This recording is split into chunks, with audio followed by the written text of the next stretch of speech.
നമസ്കാരം.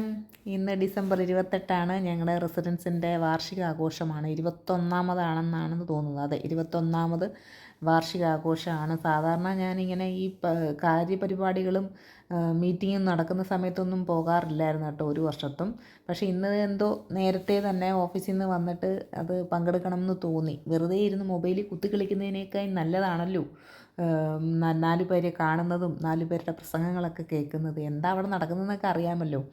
അപ്പോൾ അവിടെ ചെന്നപ്പോഴാണ് നമ്മുടെ കറണ്ട് ഇപ്പോഴത്തെ കൗൺസിലർ ശ്രീമതി നിമ്മി മറിയത്തിനെയൊക്കെ കാണാൻ കഴിഞ്ഞത്. കാരണം ഇവരെയൊക്കെ നമ്മളെ കാണേണ്ടതാണ്. എന്തെങ്കിലുമൊക്കെ ആവശ്യം വരുമ്പോൾ ഇവരെയൊക്കെ അല്ലേ കോൺടാക്റ്റ് ചെയ്യേണ്ടത്. അപ്പോൾ ഇതൊക്കെയാണെന്ന് മനസ്സിലാക്കാൻ കഴിഞ്ഞു. അതുപോലെ നമ്മുടെ എളമക്കര SI ശ്രീ മനോജ് സാറ് ഒക്കെ ഉണ്ടായിരുന്നു. അതുപോലെ തന്നെ CCRയുടെ പ്രസിഡൻറ്റ്, സെക്രട്ടറി അവരെല്ലാവരും ഉണ്ട്. അങ്ങനെ ഉദ്ഘാടനമൊക്കെ കഴിഞ്ഞു.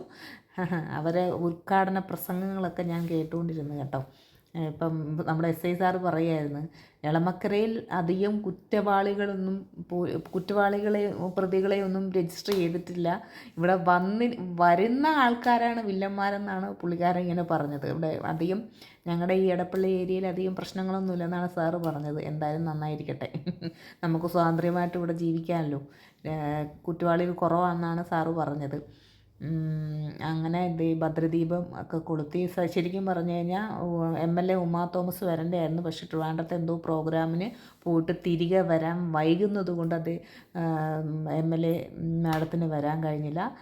അപ്പോൾ എന്തായാലും അതും കൂടി നമ്മുടെ നിമ്മി മറിയം കൗൺസിലർ ഉദ്ഘാടനം ചെയ്തു. അതുപോലെ തന്നെ ഇതിൻ്റെ മീൻ്റെയും കേക്കും വൈനും ഒക്കെ അവർ സപ്ലൈ ചെയ്യുന്നുണ്ടായിരുന്നു റെസിഡൻസിൻ്റെ വക. എല്ലാവർക്കും തന്നെ കേക്കും വൈനും കൊണ്ട് കൊടുത്തിരുന്നു. കോഫി ഉണ്ടായിരുന്നു, ബിസ്ക്കറ്റ് ഉണ്ടായിരുന്നു. ഇതിൻ്റെ ഇടയ്ക്ക് എല്ലാവരും അവരുടെ ടേബിളിൽ കൊടുത്തയച്ചു, കൊണ്ടുവന്ന് തന്നു. അങ്ങനെ എല്ലാവരും പ്രസംഗങ്ങളും മറ്റു കാര്യങ്ങളൊക്കെ കഴിഞ്ഞു. അതുപോലെ തന്നെ കലാപരിപാടികളായ തിരുവാതിരയിൽ നിന്നും തുടങ്ങി റെസിഡൻസിൻ്റെ അംഗങ്ങൾ തന്നെയാണ് കേട്ടോ ഇതൊക്കെ അവതരിപ്പിക്കുന്നത്. വളരെ നല്ല രീതിയിലാണ് അവതരിപ്പിച്ചത്. അതിൻ്റെ ഇടയ്ക്ക് ഭക്ഷണം കൂപ്പണൊക്കെ നേരത്തെ തന്നിട്ടുണ്ടായിരുന്നു. എത്ര വീടുകളിൽ എത്ര എണ്ണം ഉണ്ടോ അതനുസരിച്ച് കൂപ്പൺ തന്നിട്ടുണ്ട്. അതനുസരിച്ച് ഫുഡും